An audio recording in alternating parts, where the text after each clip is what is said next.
The time is now here in Troy, Alabama to crown a champion in the Sun Belt Conference, and it has been a chaotic week leading up to this championship tilt. It's Coastal Carolina and JMU, the 7 versus the 9, the bracket.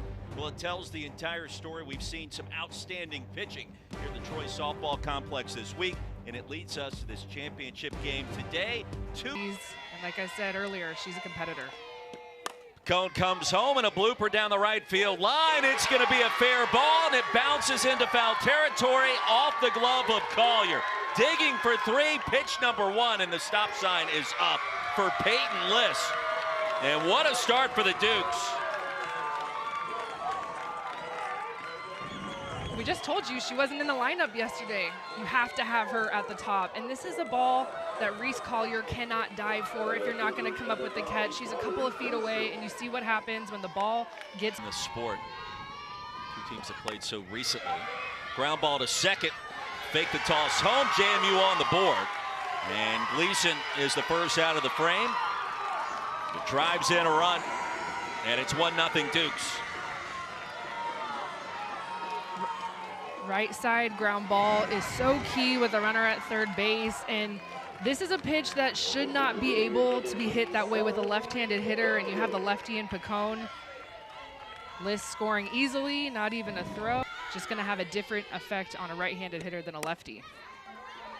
Loop to shallow left center, charging and making the grab is Hudgens. And nearly on a full sprint, right in front of the Sun Belt Conference logo. Go with her screw. Payoff pitch again on the 8th pitch of the AB, and a ground ball to first. Running over quickly is Georgia Hood to retire the side. Off. Alabama native 2 for 4 yesterday with an RBI. Loop to shallow left, easy play for Campbell. It's short. Treated about 5 steps back to her left, and for out number 1. Former Idaho softball Gatorade Player of the Year. Also played high school basketball. This one swatted to center field, and Butler makes a solid grab.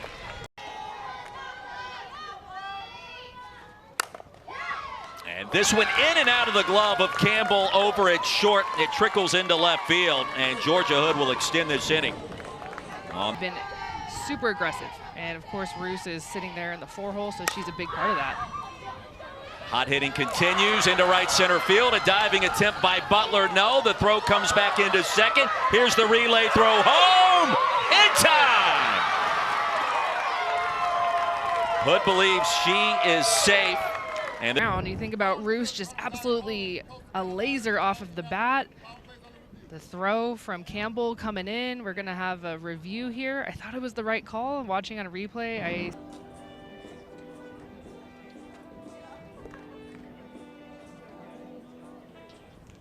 After further review, the corner field is upheld. The runner is out.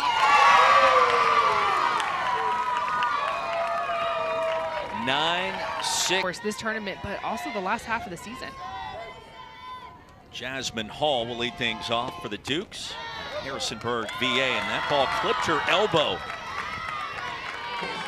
Jasmine Hall hit by a pitch. And so it takes away some of that movement. This one bunted over to third. They're going to try to get the lead runner at second, and they do. Delaney Keith came crashing down and delivered a dime. From the fielder's choice, that brings us to Reagan Wall. Already an active start of the hot corner. There's Keith again, and nearly doubled off Edwards at first. It trickles away from Hood, back to second. Wow. Of course, the television, and you're always like, man, come on. Put Kinsey Fowler on TV. Let's go. But of course, yes, NCAA tournament, it's the same thing, same vibes. Up the middle, that'll drift over to the hole at short. Abby Campbell there, 1 away. Fun time of year with all of these different sports full force. Butler underneath, right on the edge of the logo, 2 away.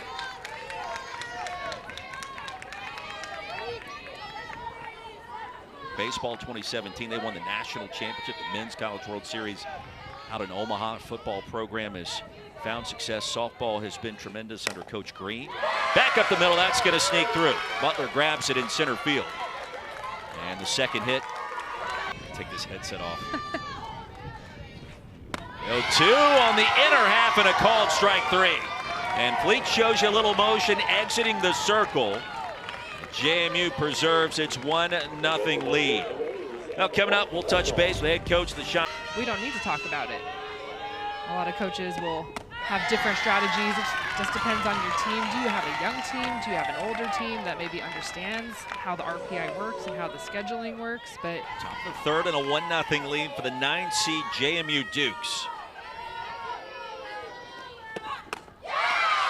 Swung on and miss, and Picone records her first strikeout. So after the free pass, she'll battle back against the down away from her in right field. Give up an early run as Liz sends it into right field. So here come the Dukes again. The question would be, how easy is it to press the reset button? Tapped over to first. Hood's got it. And a running attempt diving back towards the bag records the out. Second out of the inning. That is a productive out, though. And with 2 away, 2 are in scoring position for Reed Butler. Cut on and miss, and Picone a hop, skip, and a jump. Her second strikeout of the inning, and the Dukes are going to strand 2.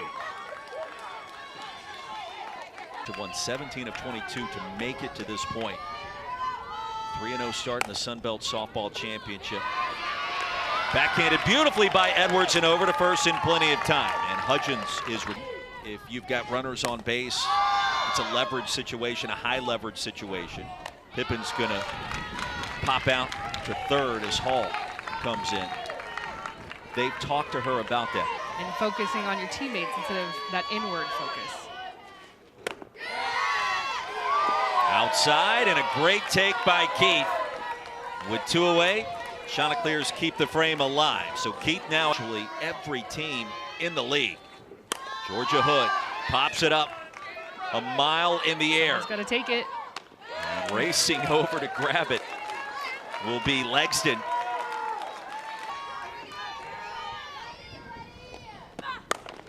Legston on a laser, and jumping is Hudgens right behind the logo. And that was right into the teeth of that breeze we've been talking about.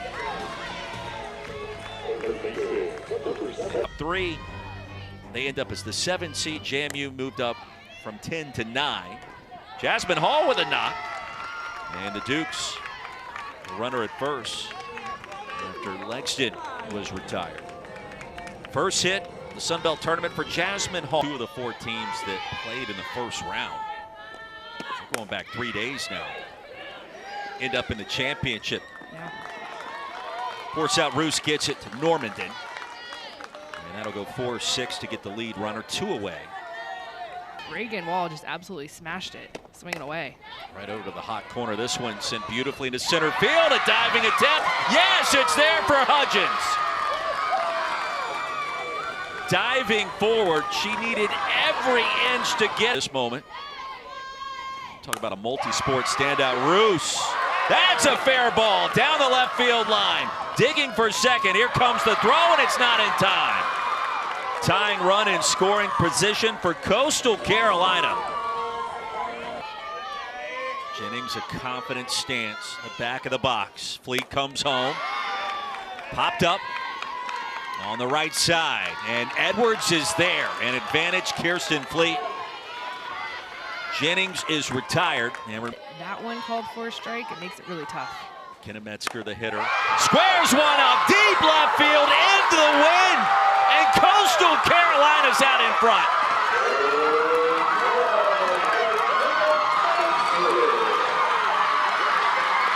Metzger finishes the job. This ball was crushed. And this is a freshman. I'm talking about the 3 seniors in the middle of this lineup for Coastal. And the freshman comes up the biggest. That ball, I mean, into the trees. Wow. 10th home run of the season and a brand new ball game in the Sun. California. That hit her. Well, she signaled towards the home plate umpire right away. Lyndon Baptiste. And 203 hitter. Over to third. It's knocked down by Hall across the way into first base in time. Well, nothing easy about that. We've talked about the inclement weather. Hall did a great job to bat it down, recover in plenty of time. Metzger. And here we are with the Chanticleers grabbing their first advantage. Hop over to second. Edwards is there. And the damage is done. 2-1 our score. A couple of years, this does not happen that way, especially in today's game where you can go find a place for you and Abby right Campbell, away. that one hit off of her leg. You saw the new right fielder in Montoya, who comes in for season and now has played a ton. He's been one of the top defensive catchers in the Sun Belt, but strikes out here. So Picone in the zone, and now 3 strikeouts for Nicolette Picone. Peyton List back to the top of the order for the Dukes of JMU. Hammer to third. They'll get the lead runner at second and turn 2. Delaney Keith starts the double play for the Chanticleers. And a big moment again for Coastal Carolina.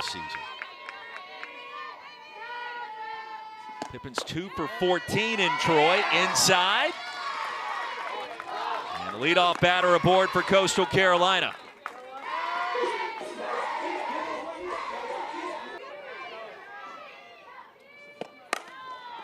This one through the hole into right field.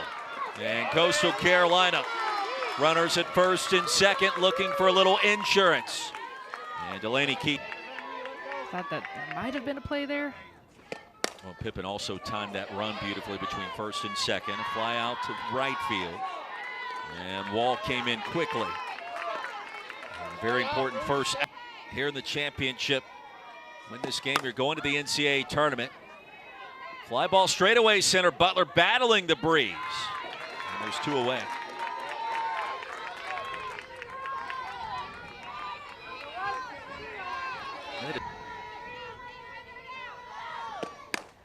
Jennings, 2-hopper over to third. Hall up to the challenge. And the Chanticleers strand 2. Peyton List able to battle back, and a nice job out of the bullpen. Not a shocker here. Coastal Carolina, 1-run lead. And the Dukes, Kylie Gleason. Leadoff batter aboard again for JMU in the top of the 6th inning. First. Got the win yesterday against ULM 4-2. Right in the heart of right field. Montoya is there. Record the out. Thinking about how she's been able to do it, number 1. On a rope into left field. That one's going to roll for a while. All the way to the wall. Runner's going to be waved around. Here comes Gleason. Safe. And in the blink of an eye, we are tied at 2. Well, who else? Callie Legston needs 1 pitch to get this thing tied up. This was the hero yesterday offensively. I don't know, that's a pretty sweet pitch to throw to the best hitter right now in that offense for James Madison. If you're Nicolette Picone, I'm not pitching around her, I'm just not giving her a pitch that sweet. All from Granite Falls, North Carolina, South Caldwell High School. Pops it up and retreating back, make a snow cone grab. The shortstop, Normandy. Picone is quickly approaching 400 tosses here in Troy. In the dirt and advancing to third will be Legston. So runners now at the corner. Nicolette Picone. Runners at first and third, and runner's going to take off for second without a toss. And a crafty maneuver there by Edwards to put 2 in scoring position.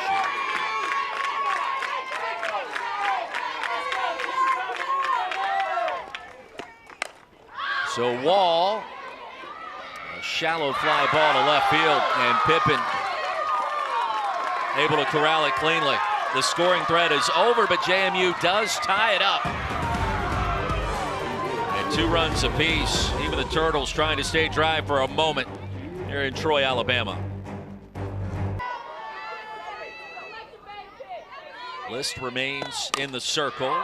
Swatted over to third, gobbled up by Hall, and there's 1 away. It's hardest. Well, she did a nice job after some early control problems in the rain. And over to Hall in time. 5-3 if you're still scoring at home. We trust that you are. There's 2 away for Reese Collier. This will take her time. The 8th pitch. The plate appearance coming up for Montoya. Trying to battle. Serves this one into left field. It stays up long enough for Gleason to haul it in. 1-2-3 frame. Peyton List continues her magnificent. Lothian, Virginia. Lothian High School. Magnificent over at shortstop. Picone on the run. Picked it cleanly out of the air. Back-to-back shutouts against Charleston Southern and Appalachian State. 5 complete games this year. And a weak pop out to Roos over at second. 2 away. Well, everything that she's been building for from freshman year now to senior year. From our vantage point, you can see all the masonry. Over to second. Roos is there.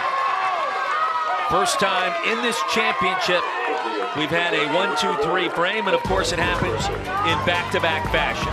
Home half of the 7th Coastal Series. Payoff pitch, swatted into right field, and that's going to drop right in front of Wall, and the leadoff batter aboard for the Chanticleers. 4th hit of the tournament for Hudgens. Square something up. Ball gets away from Romero, racing for second. Sliding in safely is Hudgens. Winning run in scoring position on the wild pitch. Let's see Laporte saying, don't cut it, let it go. Served into right field. That's through for a hit. The stop sign is put up for Hudgens at third. Still. Wild pitch or pass ball. Runner takes off for second. Romero fakes the toss, and that's not the run that matters at this point. Taking second will be Pippin. First base is open now for Keith. 1 swing could get us there. Bases are loaded.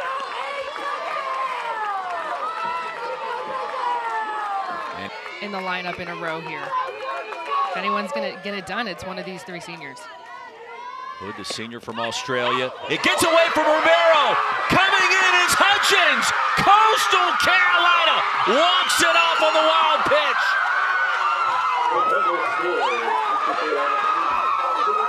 The Chanticleers are going back to the dance. 3-2 the final in the Sun Belt Championship.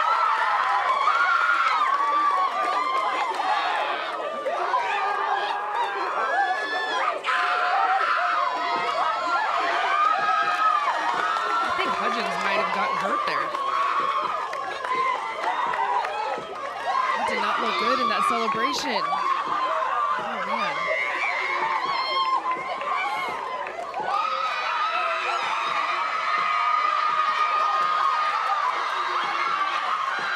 The rest of the team is celebrating. This is a program that has not been to the NCAA tournament since 2012.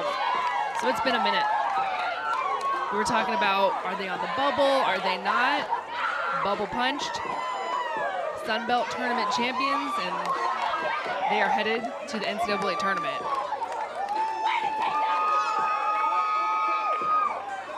Bases loaded, no one out.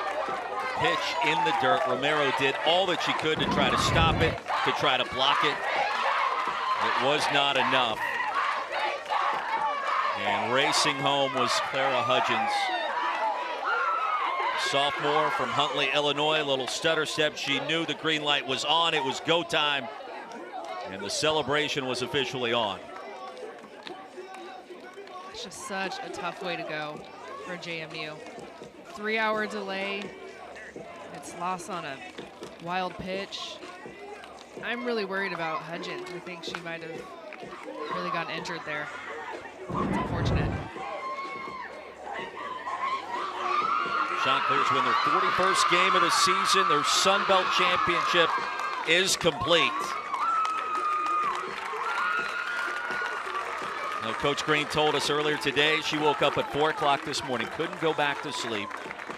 Found some hotel coffee shortly thereafter. And the prep work was officially on at that point in time. She's racing over to our headset to be able to talk with us before Coastal Carolina heads back towards the beach. And how sweet it must feel to claim this title and going back to the NCAA tournament for the first time since 2012.